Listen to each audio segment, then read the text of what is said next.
Welcome to College Briefing. The content of the briefing includes Columbia University leaders to get grilled by Congress at antisemitism hearing. Milwaukee tops Northern Kentucky 82-75, advances to Horizon League title game. Purple Ohio? Parties in the former bellwether state take lessons from 2023 abortion, marijuana votes. Duke's hot start powers number 21 St. Mary's past Santa Clara 79-65 and into WCC title game. 5 things to watch during Penn State's spring football practice. Columbia University leaders to get grilled by Congress at antisemitism hearing. CNN. Columbia University President Manoush Shafik and the 2 co-chairs of the Board of Trustees will testify at a congressional hearing on campus antisemitism next month. The House Education and Workforce Committee will hold the hearing on April 17. The invitation to testify at the December hearing was declined due to a scheduling conflict. Last month, the House Education Committee widened its campus antisemitism investigation to include Columbia, demanding that the university turn over a range of documents to aid the probe. The Department of Education launched an investigation into Columbia and other universities in November after receiving complaints about alleged incidents of antisemitism and Islamophobia. Milwaukee tops Northern Kentucky 82-75, advances to Horizon League title game. Associated Press. The number 6 seed Milwaukee Panthers defeated the number 5 seed Northern Kentucky Norse 82-75 in the semifinals of the Horizon League tournament. Milwaukee's B.J. Freeman led the way with 27 points, while Faison Fields added 16 points and 16 rebounds. Trey Robinson scored a career-high 33 points for Northern Kentucky. Milwaukee will now face top-seeded Oakland in the championship game with an automatic NCAA tournament berth on the line. Purple Ohio? Parties in the former bellwether state take lessons from 2023 abortion, marijuana votes. Associated Press.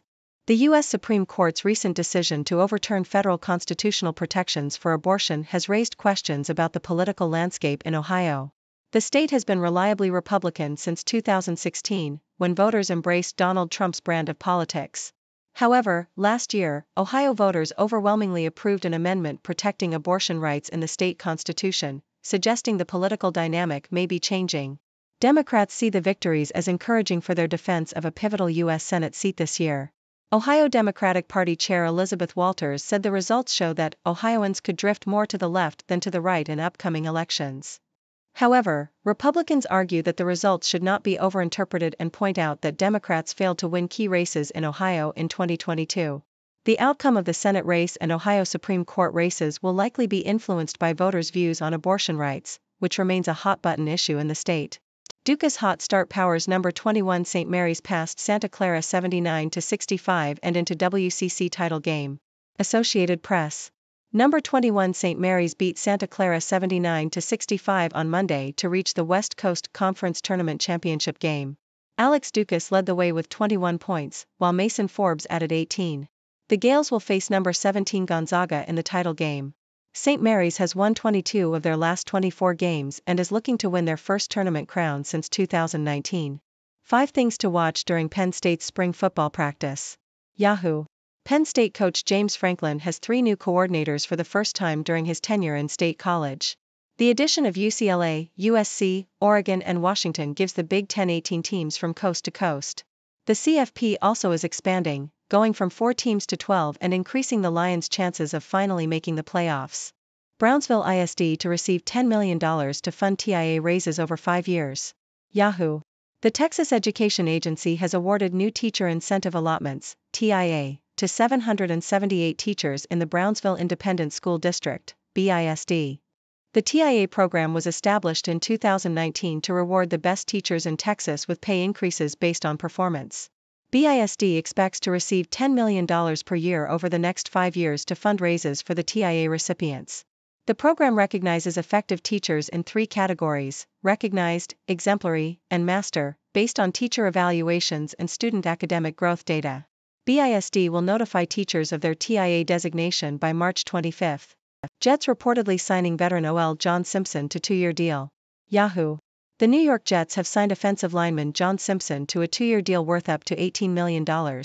Simpson, who previously played for the Las Vegas Raiders and Baltimore Ravens, will provide much-needed help to the Jets' offensive line. He is expected to play at the left guard position, where he protected quarterback Lamar Jackson during his time with the Ravens. The Jets' offensive line has struggled in recent seasons, and Simpson's addition aims to improve their performance. Power outages in Australia's Victoria state caused by damage to grid, not renewable energy failure. Yahoo! Power outages in the Australian state of Victoria in February 2024 were caused by damage to electricity poles and power lines during fierce storms, says the Australian Energy Market Operator, AEMO. The preliminary report contradicts social media posts that claimed the outages were due to the failure of renewable energy. AEMO said there was enough electricity being generated to meet demand, but constraints on the network prevented supply to homes and businesses. Hong Kong Research Center launches AI tool to aid in brain surgery procedures. South China Morning Post. The Center for Artificial Intelligence and Robotics, CARE, in Hong Kong has unveiled the CARE's Copilot 1.0 AI tool, designed to assist neurosurgeons in complex brain surgery. The tool has already undergone internal testing in Hong Kong and mainland China, and is capable of generating information from academic papers to ensure the accuracy of answers. The tool has been trained on a variety of databases, including text, images, MRI and CT scans, with the aim of helping doctors make better decisions by combining multiple sources of information. CARE is the first branch of China's National Research Institute to be located outside the mainland.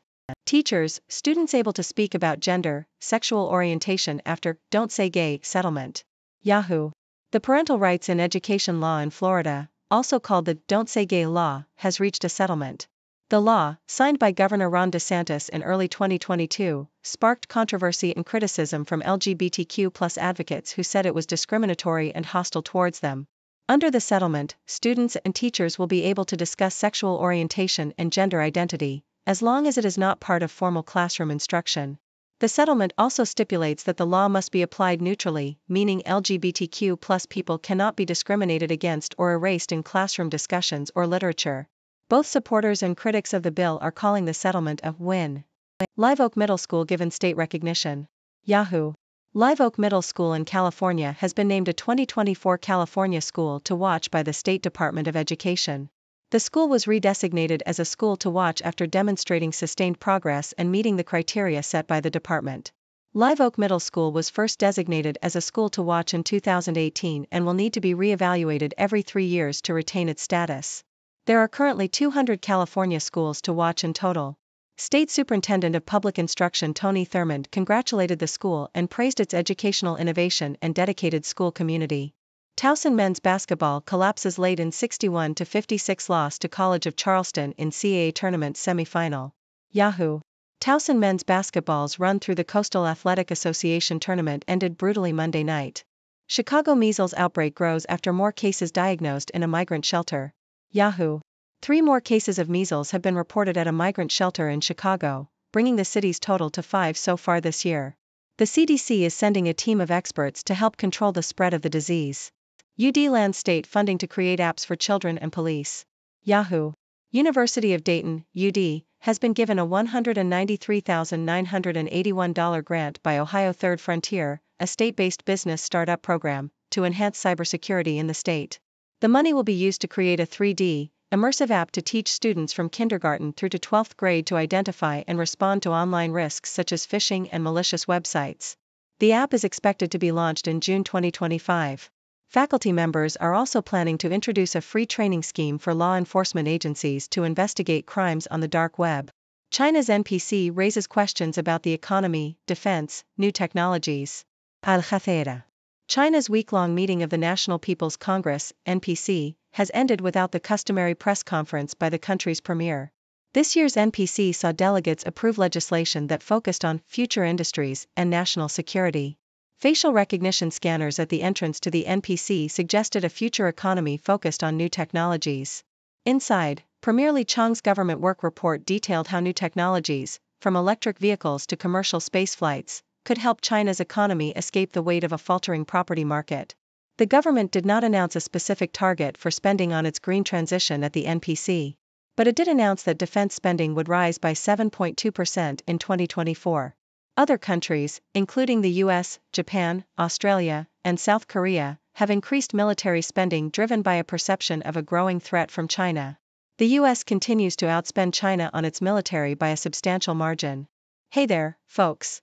It's your friendly neighborhood 6 doctor coming to you live from the 6th dimension. I've got a great lineup of news for you today, so let's dive right in.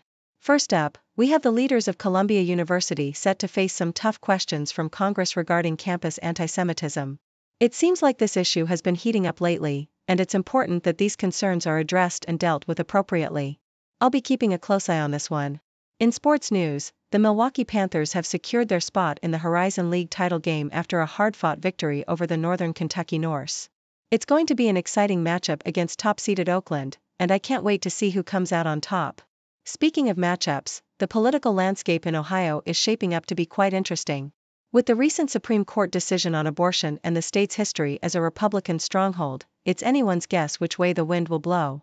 Democrats are feeling optimistic, but Republicans are reminding us not to jump to conclusions. It's going to be a nail-biter, folks. In college basketball, St. Mary's is making a splash in the West Coast Conference tournament with a strong performance against Santa Clara. They're on a winning streak and looking to clinch their first tournament crown since 2019. Can they keep up the momentum against number 17 Gonzaga? We'll find out soon enough. Switching gears to football, Penn State's spring practice is in full swing, and there are a lot of changes happening on the coaching front. With 3 new coordinators and an expanded college football playoff, the Lions are hoping to make a big splash this season. Will they finally make it to the playoffs? I guess we'll have to wait and see. In education news, the Brownsville Independent School District in Texas is set to receive a generous grant to fund raises for teachers. The Teacher Incentive Allotments program recognizes and rewards top-performing teachers, and it's great to see educators getting the recognition they deserve. Keep up the good work, teachers. On the New York Jets front, they've signed offensive lineman John Simpson to help shore up their struggling offensive line. With a 2-year deal worth up to $18 million, Simpson is expected to make a big impact. Let's hope he can help protect the quarterback and turn things around for the Jets. Now, let's talk about some power outages in Australia's Victoria state. Contrary to what some social media posts may claim, the outages were not caused by a failure of renewable energy. Instead, it was due to damage caused by storms. It's important to get our facts straight, folks. In the world of medical technology, Hong Kong's Center for Artificial Intelligence and Robotics has launched an AI tool to assist neurosurgeons in complex brain surgeries. This tool has the potential to revolutionize the field and help doctors make better decisions. It's incredible what technology can do these days. Shifting to a legal settlement, Florida's Don't Say Gay law has reached a resolution. Students and teachers will now be able to discuss sexual orientation and gender identity, as long as it's not part of formal classroom instruction. This settlement is being seen as a win for both supporters and critics of the bill. Progress is progress, folks. In California, Live Oak Middle School has been recognized as a California school to watch. This designation is a testament to their innovative approach to education and the hard work of their dedicated school community. Congratulations, Live Oak Middle School. And finally, in health news, Chicago is facing a measles outbreak, with 3 more cases reported at a migrant shelter. The CDC is stepping in to help control the spread of the disease. It's crucial that we stay vigilant and take necessary precautions to protect ourselves and others. Well, folks, that's all the news I have for you today. It's been a wild ride, but I hope you enjoyed it as much as I did. Now, it's your turn to join the conversation. What are your thoughts on these news stories? Do you have any burning questions for me? I'm here to chat and discuss, so don't be shy. Until next time, stay curious and keep exploring the 6th dimension. Thank you for tuning in. The content above showcases the latest briefing reports and analytical synopses, thoughtfully curated by the 6Do team. These insights stem from a wide array of reputable media outlets, think tanks, government sources, and specialized experts worldwide. We encourage you to explore these sources for a comprehensive perspective. Keep in mind that while the content may not always align with the official standpoint of 6Do Brief, it's not meant to be taken as absolute directives for decision-making. Comprising seasoned media professionals, learned scholars, and accomplished scientists, the 6Do team embodies a trailblazing, fully independent media entity.